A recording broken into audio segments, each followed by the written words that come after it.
I'll just say who I am. I'm Terry Horton. I work for OTC Optima, and we're a consultancy who are trying to help people with project management and earned value. Not a large consultancy, about 12 of us, okay? I've worked on a number of projects across a number of industries. Construction, oil and gas, A&D, and in the public sector. I've also implemented several project management solutions, mainly Artemis, and I've carried out a number of audits on small and large projects, mainly in the defence industry. I was going to say, why have a mature schedule? What do I mean by schedule maturity? And then, how can you measure your maturity? How can you check your measures? And are there any tools that will help? Obviously, there's always tools everywhere. And also, what benefits can you get from having a mature schedule? Okay, why have a mature schedule? Your policies and standards are going to demand it. Somewhere in your policies and standards, it's going to say you must have a robust, mature schedule. Your customers are going to demand it, and your managers will demand it. And your managers will sit down and they're going to check the quality. And a sound schedule will ultimately lead to project success. And a weak schedule gets changed all the time. It's changed repeatedly. People come along and go, well, this is wrong, let's change it here, let's update here. And most importantly, what about professional pride? Surely no one wants to do a plan or a schedule that's not very good. I mean schedule maturity. I'm not talking about project management maturity, okay? Although schedule maturity is a part of project management maturity, I'm not looking at the whole lot, just your plan or just your network, i.e. how good is my schedule or how good is your schedule? And we're not talking about a technical solution to the project, okay? When you're looking at the project for its quality, you can't say if the duration's right, you can't say if the logic's quite right. It's just the overall picture of the plan. And what we're looking at is it a good schedule? Does it make sense? Does it all tie up? And what constitutes a sound schedule? Any schedule is a forecast. As soon as the schedule is drawn, it's out of date. Something's gone wrong, something's changed, or someone's come along and there's a change order. But the schedule is used as a benchmark against which you're going to measure performance, what you're doing, how well you're doing, or how bad you're doing. It's also a means of defining responsibility. Who's doing what, when are they doing it, and where are they doing it? And also it's a way of communicating what's happening to stakeholders.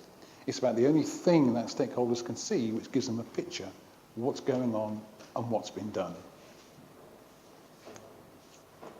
Need my glasses now. And there's really 5 steps to come out with a good schedule. What you've got to do first is make sure you've got all the scope, all the activities in there. Then you have to link all these activities somehow with some sort of logic. Then the third step is to apply some risk. I'm not going to talk about risk, but you really need to think about risk when you're doing a schedule. Then you want to get rid of what I call hotspots, or your centres where all the links come together. And then you have to get the project team and the customer to accept the schedule. So those are the five key steps. And most people would tend to go through those steps automatically without realising they're going through it. Critical path, the building blocks. You've got a project which is giving you the start and finish dates of what you've got to do, and it lists all the things you've got to do. Then you've got activities, and activities give you durations for certain bits of work. So any project will comprise hundreds, thousands, or tens of thousands of little bits of activities. Then you have links, and this is how you join all these different activities together into one nice picture. Then you have calendars, and it tells you when the activities, when the resources can work, and when the activities can take place. You've got constraints. There's always constraints on a plan. You've got to deliver something, or you've got to pick something up. So there's always some constraints somewhere across the plan.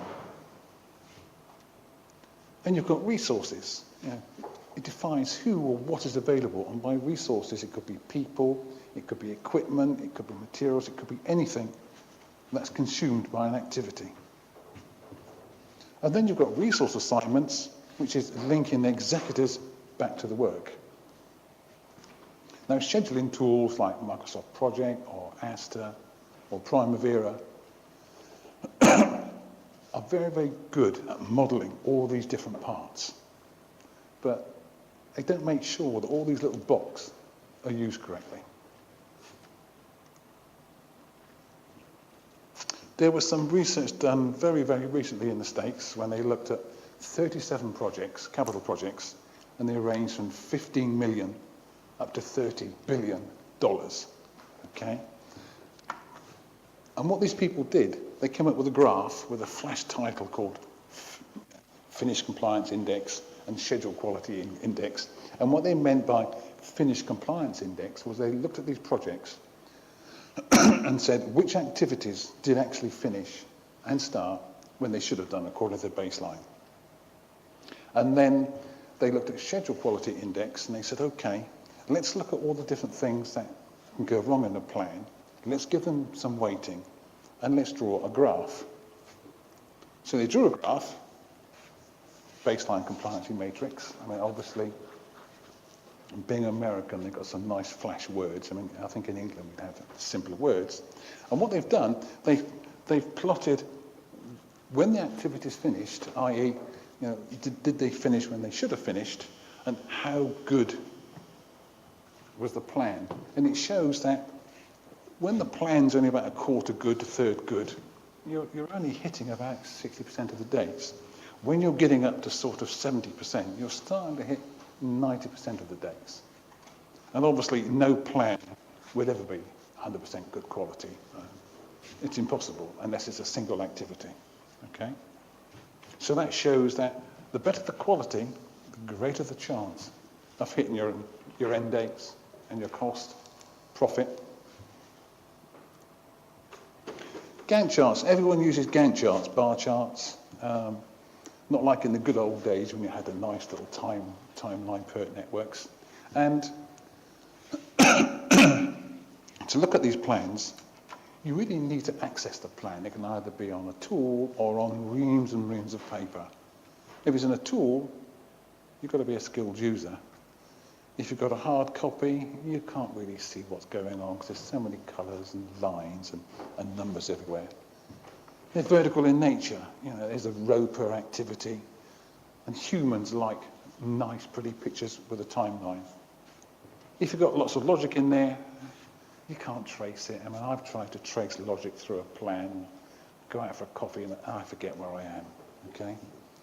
And if you've got lots of logic, it's just a mass like a spider's web, okay? If you have a summary plan, you ain't got no detail. You can't see what's going on. And it normally just shows you some early dates or some later dates. It's very, very difficult to see how good the plan is. It looks very good, it looks very pretty, and sometimes it's just a PowerPoint.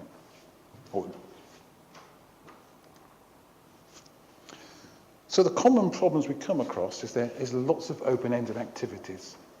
They're not linked at the front or not linked at the end, or they're just hanging in space. You've got high flow all over the place. You have long durations. You have negative lags. I've come across recently a large number of projects with a large number of negative lags. Why? I mean, I don't know, but they've got them. And there's long positive lags. And they've got constraints everywhere. The whole plan, it's locked solid. There's constraints, there's lags, there's leads. Nothing can move. So you need some standard for checking schedule quality. One of them is the DCMA. I don't know if you've come across the DCMA, but a lot of people are talking about the DCMA metric assessments. And it's 14 points. You'll see on the web, and lots of organisations say, our tool does a 14-point assessment. And the 14 points are, one, it's looking at logic. Is the plan linked together? The second one is leads. Have we got lots and lots of leads? That's distorting the schedule. Have we got lags? Lags are moving activities up and down.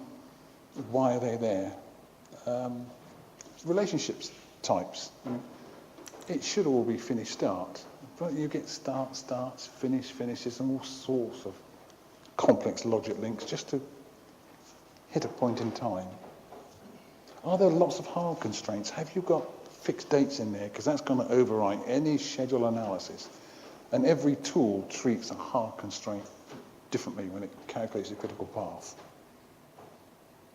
Have you got high float? If you've got high float, why have you got high float?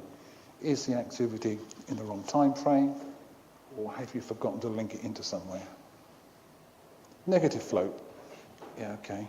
Most plans have negative float, especially after they've started. High durations. I haven't got any detail. I don't know what's going on, so I'll just bung in an activity lasting 6 months. Someone will come up with an answer later. Resources. You've got all these activities. Have they got resources? If not, why is the activity there? What's it doing? Have you got any missed tasks? When you're progressing a plan, have some tasks been missed and we've carried on and there's a task sitting back in history? Have we tested the critical path? Is it valid? Does it make sense? And then there's the old earned value CPLI and BEI measures once a plan started. So those are the 14 points when people talk about the DCMA 14 point. Nothing flash, nothing unusual. Another one that is quite often talked about is the Government Accountability Office, which is a little more loose, but when they look at a plan, are all activities captured? Is a WBS capturing all the activities? Does every activity belong to the WBS? Does the WBS reflect the work? Are the activities all sequenced? Have we got resources on activities? Have all the activities got durations? People who are doing plans by hand or even in MSP sometimes forget to put a duration in because they're going a bit too fast. Have we got a real critical path? Have we done a risk analysis? And that's GAO, not so specific as a DCMA, where the DCMA actually have real measures. Okay? So we need to think about metrics. And what is a metric? It's a measure. You could say on a project, one metric could be number of activities, something as simple as that. So it's just a measure of something. It could be anything. Number of constraint dates, number of logic links. And a metric score, is just a count of activities. We've got 40 summary tasks out of a total of 1,000 tasks. That's what it means by a metric score. And a metric percentage is just where you divide one by the other. And quite often organisations have a tripwire or a threshold which says that if my percentage is greater than X percent, it goes red or amber or green. Okay, so by metrics we really have these 4 points. And we talk about logic checks. Everyone says logic checks, okay? Have we got any start dangles? Have we got any end dangles? It's not just there. What about logic density? What's our average number of logic links compared to the number of activities? Is that a pattern? Are some projects in our organisation got an average of 3 and some got 7? Why have we got that difference? Summary logic. Have we got any logic on summary tasks? You should never do it, but people do. Have we got any what I call merge hotspots? And that's where you have many predecessors coming in to one activity. Have you got diverge hotspots, where you've got many successors coming from an activity? And what about redundant logic? A plan's built up and you put all this logic in. There's loads and loads of changes. You don't need these links anymore. It just confuses the plan, and if you have to change the plan, you're going to forget some of these redundant links. You're going to get in a mess. What about out-of-sequence progressing? You're going to progress that activity when that one's not finished. Was it because the link was wrong, or because someone's just gone and done the easy bits? This is quite often. And quite often people do resource logic. They don't realise they're doing resource logic, but they link activity A and B because Fred's working on A and B, so I'll put a link in there, But that's not real logic. Any tool should be able to schedule based on the resources. And once you've got a resource logic in there, if you decide that Joe's going to do it instead of Fred, you forget about that logic link. It still stays there. I was talking about I mentioned pinch points, and merge is where you get many links into one activity. So if one of these activities isn't finished, the successor can't start. Is that going to happen? Are the resources just going to sit and wait because there's one little activity not done? And what's going to happen? They're going to start the work a bit later because they can get on with some of it. So you're going to get out-of-sequence progressing. And on a diverge, when you've got, say, one point in time feeding many activities, are they all going to start at the same time? Is that really sensible? Are they all linked into one special thing? Okay, merge and diverge pinch points. Again, these 37 projects, capital projects, were looked at, and two different measures were made. They measured logic density, which is the average number of links per activity. So they got lots and lots of plans, how many logic links, how many activities. Then they looked at this redundancy index when they went through the plans and said, okay, how many logic links don't we really need? They're covered by other logic links. And they plotted a graph of one against the other. What it showed was this. And this is the, the logic density. And up here is the redundancy index. Obviously, you shouldn't get below 2 because every activity should have something coming in and something going out.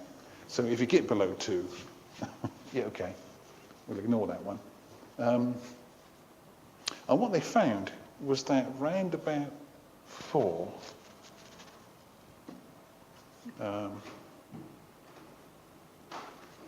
it was quite sensible. There was about 15-20% redundant links. Once you start to get more and higher logic density, you have more and more redundant links. So one sort of metric or check you could make is, okay, let me have a look at my logic density. Oh, I've got logic density of 8. There's a fair chance I've got all these redundant links, and there's going to be a mess in my plan, okay? And there's a full paper about this on our website, and there's all nice words with it. Okay, so that was some pattern. So that's one metric you can use. It doesn't give you a pure answer, but it's indicating that there could be something wrong, okay? Leads and lags, okay? Leads and lags, well, okay. Are they resource lags? I mean, people put lags in the plan because someone's on holiday for 2 weeks. A resource lag, or they're working on another project, so I'm going to bung in a resource lag. Are they delivery lags? If you put a lag there because something's being delivered and it's going to be 8 weeks, and how can I progress these lags? When you look at a nice printout, it doesn't always print out all these lags, and all you get is these activities. And you can't see why is this one back 8 weeks or 7? Why? I can't see it. So ideally, can I replace a lag with a real-time activity? Instead of saying, a lag of concrete cure, why can't I put an activity, a weight concrete cure? It's a real activity. I can see it. I can measure it. Okay. Or can I bung in a milestone? Instead of having a delivery, can I not put in a nice big milestone? Delivery from Fred Smith, 4th of June. And why have I got these leads? Why are they there? I mean, I've seen a lot of plans with negative lags or leads, and I still can't understand why people use them. I've seen them quite a lot, especially on construction projects. I mean, how can you have a successor starting 4 days before the predecessor, which is only 3 days long? I mean, that's not uncommon. Other problems. What about if you've got lots of activities with large floats? Have you got missing links? Are there some links missing from a plan? If I got high duration, why have I got high duration? What's my average duration of my project? Why on my project I've got loads and loads of stuff lasting 1 day and 2 days, and then suddenly there's some activities with 3, 4, 5 month duration, ignoring the fact that they could be management hammocks. Why are they there? And also hard constraints. Every planning tool treats hard constraints differently, and you have to understand how your scheduling tool treats them. Some of them come to a hard constraint, you've lost all your critical path, and it starts again from zero flow.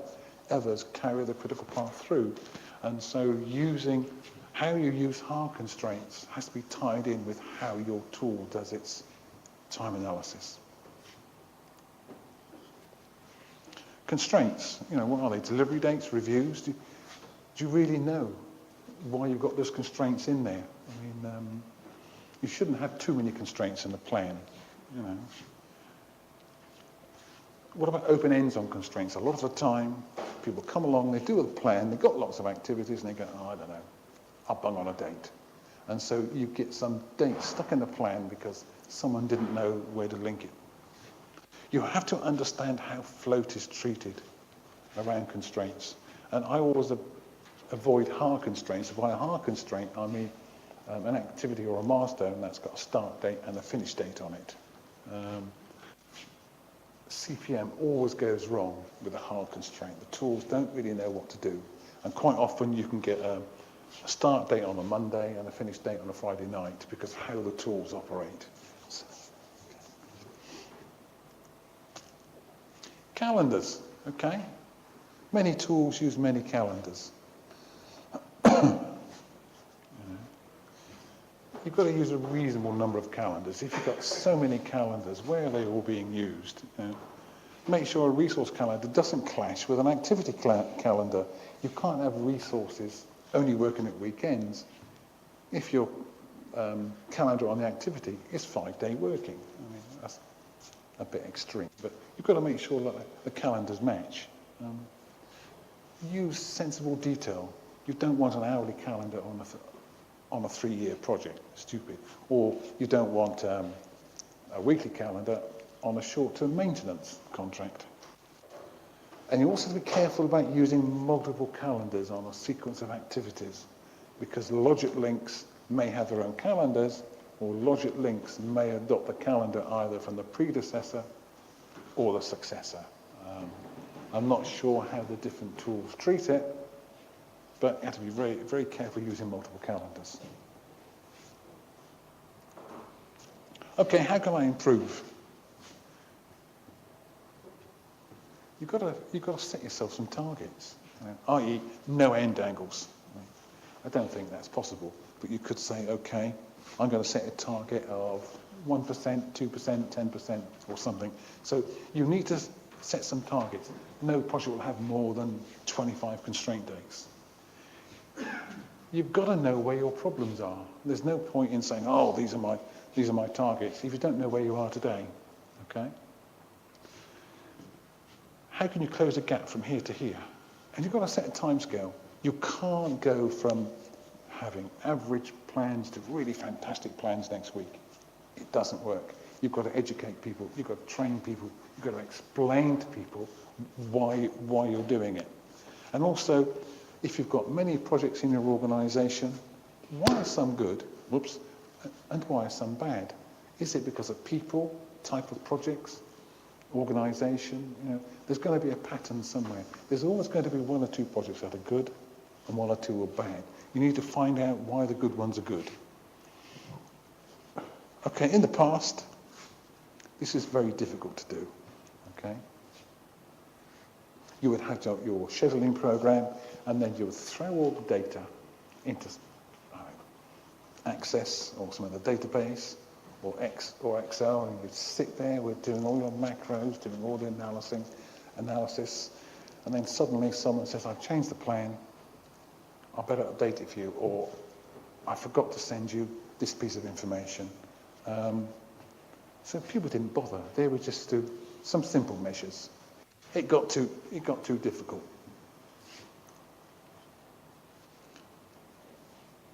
This, looking at your plan, it's not a one-off exercise. You can't just look at your plan and go, right, that's it, great, fantastic. Because as time goes on, things change, things move, things happen.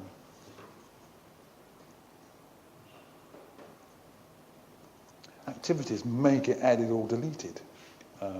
Logic can change. You might change a resource. The critical path will change. As you progress through a plan, the critical path will switch. Start and finish dates. All sorts of changes will occur.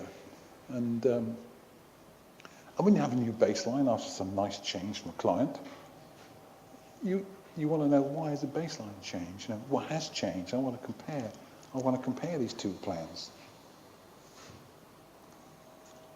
You really need some sort of tool. There's a load of tools on the market. Manual check-in is very labour intensive. I've sat down in a darkened room with reams and reams of paper trying to go through a plan. And you get so bored in the end, you get so lost, and you think, oh, was that 97 or was it 79? And you forget. It's very easy to miss things. Telephone rings, someone comes in, and you forget where you are. And also, I do it differently to someone else would do it. And so when I look at a plan, I'm not going to do it the same as you are. So there's no consistency. So when you compare projects, are these numbers the same? Do they mean the same? Okay. So you really need a repeatable process. And you want it now. You don't want it next week, next month, 5 hours time. You want it now. You want a quick answer. There's a tool example. You may have seen this tool, I don't know. And this is where this tool is looking at DCMA metrics. It's going through the 14 points, and it's coming up with some numbers, with some RAG status, red, amber, green. And then you're looking at logic metrics, similar sort of thing, very quick, very easy. And there's a large number of tools that will do this for you. Similarly, tools will compare things, and you can see where there's activities added or there's costs have changed. And using one of these tools, and I think Primavera includes a tool which will do some of this for you when you buy it. You can do lots of these comparisons very, very quickly, and get a feel about how good or how bad your project is.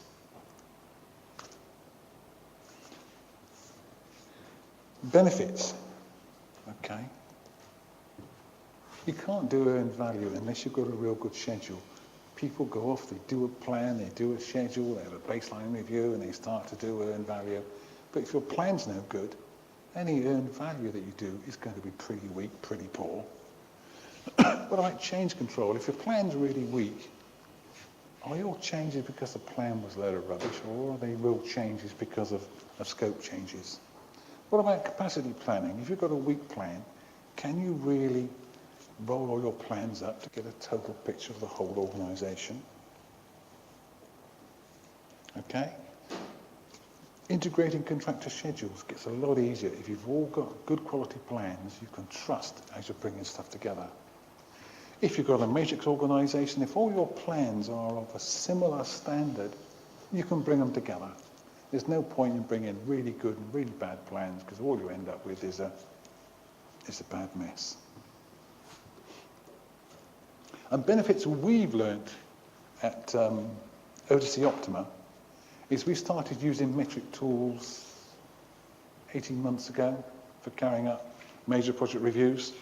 And we used to spend hours and hours going through bits of paper. Because we were going to organisations, we didn't always have the tool that they had.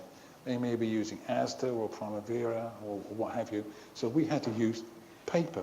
And we would spend hours going through all these paper reports. Then we'd have to ask someone else to do a paper report for us.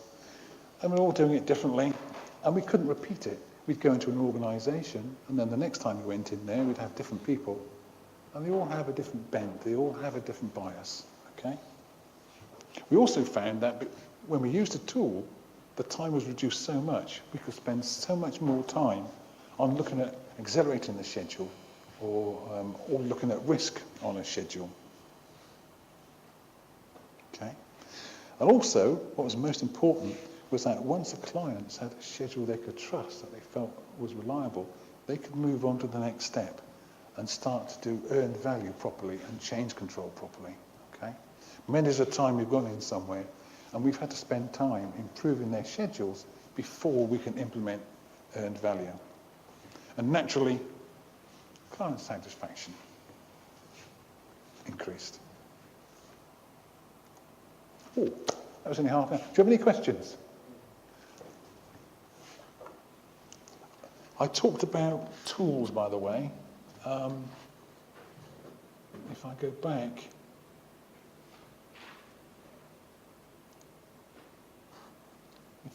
back, sorry, it's on this one.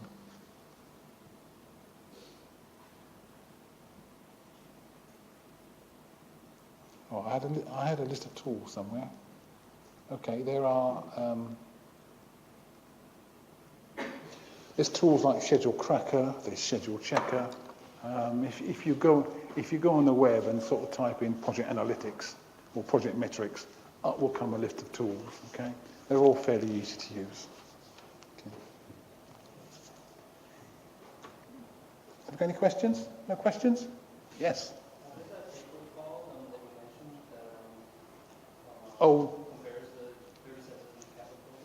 those graphs. Yeah, if you go to a website called the Acumen website and look under on the right-hand side, presentations and references, there's those graphs with all the words in there and all the details and actually who did the analysis.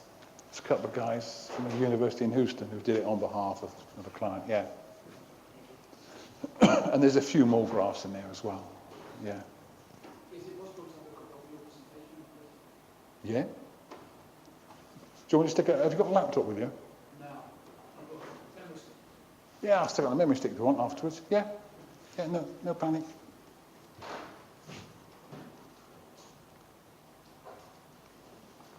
Okay, if there's no more questions then.